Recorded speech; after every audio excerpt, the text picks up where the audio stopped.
Exercise 6.3 question number 8.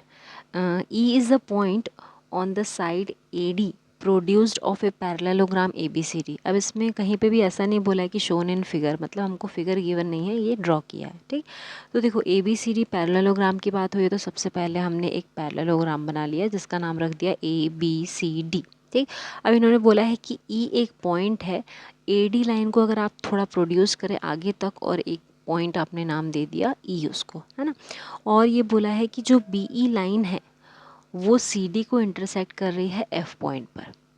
इतनी चीज़ें आपको बता रखी है और प्रूफ क्या करना है कि ये ट्रायंगल ए बी ई और सी एफ बी आपस में क्या होंगे, सिमिलर होंगे, ऐसा शो करिए. तो सबसे पहले क्वेश्चन पढ़ते ही हमने फिगर बनाया. फिगर बनाने के बाद में जो चीज़ें गिवन थी वो लिख दिया कि A B C D parallelogram है. ई को हमने पॉइंट को ए डी लाइन को प्रोड्यूस करके यहाँ पर मार्क किया है. बी ई और सी डी आपस में इंटरसेक्ट कर रहे हैं एफ पॉइंट पर. ये चीज़ें हमने गिवन में लिख दी. ठीक, अब पैरेललोग्राम की बात करें तो पैरेललोग्राम में हमने जो जो पढ़ा है वो अप्लाई करेंगे यहाँ पर.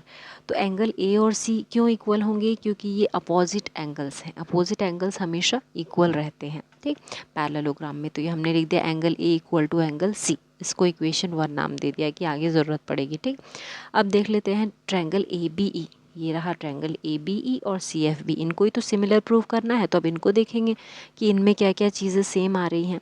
तो देखो एक एंगल बी और एफ आपको दिख रहा है. ये एंगल बी और एफ क्यों इक्वल होगा, कि क्योंकि अल्टरनेट एंगल्स हमेशा इक्वल होते हैं, इसलिए एंगल बी और एफ क्या हो गया, इक्वल हो गया.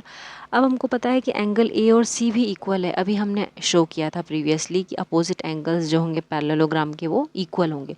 तो एंगल ए और सी भी इक्वल हो गया. अब आपने देखा कि दो क्राइटेरिया हमको मिल गए दोनों ट्रायंगल्स को सिमिलर बताने के लिए. तो हमने लिख दिया कि by angle similarity we can say that triangle A B E is similar to triangle C F B. ठीक है, अब यहाँ पर देखो D C is parallel to A B. जो अपोजिट साइड्स होती हैं पैरेललोग्राम की वो हमेशा क्या होती हैं, पैरेलल होती हैं. इस वजह से हम बोल सकते हैं कि D C is parallel to A B.